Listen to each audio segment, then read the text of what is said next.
සුබ දවසක්. ඔයගොල්ලන්ට හිතෙනවද අනේ මගේ බබා හරිම සෙල්ෆිෂ්, හරිම ආත්මාර්ථකාමී ළමෙක්. මේ ළමයා කිසි කෙනෙක් එක්ක එයාගේ ටොයිස් ෂෙයා කරගන්නේ නැහැ. එහෙම නැත්නම් ටීවී එක බලා ඉදි මැද්දට ඇවිල්ලා හිට ගන්නවා, අනිත් කෙනා හිතන විදිහ තේරුම් ගන්න නැහැ. වයස කීයද බබාට? අවුරුදු 2ත් 7ත් අතර දරුවන්ගේ ඊගෝසෙන්ට්‍රික් කියන තින්කින් පැටර්න් එක තියෙන. එහෙම නැත්නම් ඒගොල්ලෝ ස්වකේන්ද්‍රීය විදිහට තමයි හිතන්නේ. මේක කියනවා ජීන් පියාජෙට් කියන සයිකොලොජිස්ට්. ඉතින් ඒ දරුවන්ගේ තියෙන විශේෂත්වය තමයි එයාලට තව කෙනෙක්ගේ දෘෂ්ටි කෝණයෙන් දෙයක් දිහා බලලා තේරුම් ගන්න බෑ.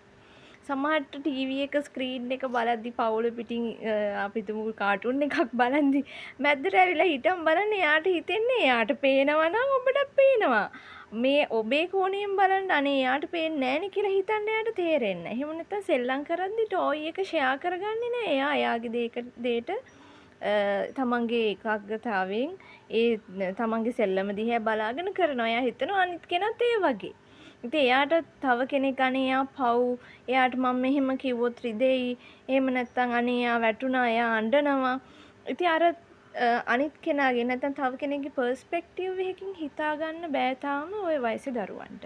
ඒතර 2 3 4 5 6 7 කියන අවුරුදු වයස්වල දරුවන්ගේ මේ දේවල් දකින්න. තාම 2 වසර වෙලාවත් මෙයා මෙහෙමනේ. සමහරට එයා 3 වසරෙදිත් එහෙම වෙන්න පුළුවන්. ඔය තින්කින් පැටර්න් එක දරුවෙක්ගේ වෙනස් වෙන්නේ පියවරෙන් පියවර බොහොම හිමින් වෙනස් වෙන්නේ. නමුත් තව ළමෙක් ඊට කලින් අවුරුදු 4දී 5දී වෙනස් වෙන්න පුළුවන්. එතකොට අපි දරුවන්ට ওই දේවල් කියලා දෙද්දී අපි කියනවට වඩා ක්‍රියාවෙන් පෙන්වන්න ඕනේ. එතකොට එයාලා අපි දිහා බලලා ඉගෙන ගන්නවා. නැත්තම් අපි යාට සොරි කියන්න ඕනේ මෙන්න මෙහෙමයි කියලා ලොකු ලෙක්චර් එකක් දෙනවට වඩා අපි සොරි කියන ඉන්සිඩන්ට් එකකදී යම් සිදුවීමකදී දරුවෙක් වැටුණා. එහෙම නැත්තම් මොන හරි වෙලා මගේ අත් වැරදීමකින් අතේ තියෙන දෙයක් වැටුණා.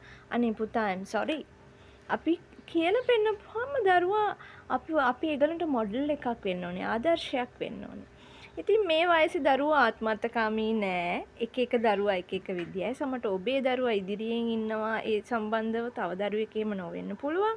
නමුත් අනිත් ළමයා එහෙම නැත්නම් අනිත් ළමයා ඉදිරියෙන් ඉන්න ඔබේ දරුවා එහෙම නොවෙන්න පුළුවන්. එක දරුවෝ මැචුර් වෙන කාලය වෙනස්.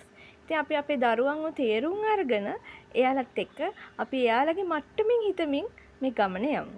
ඔබට සුබ දවසක්.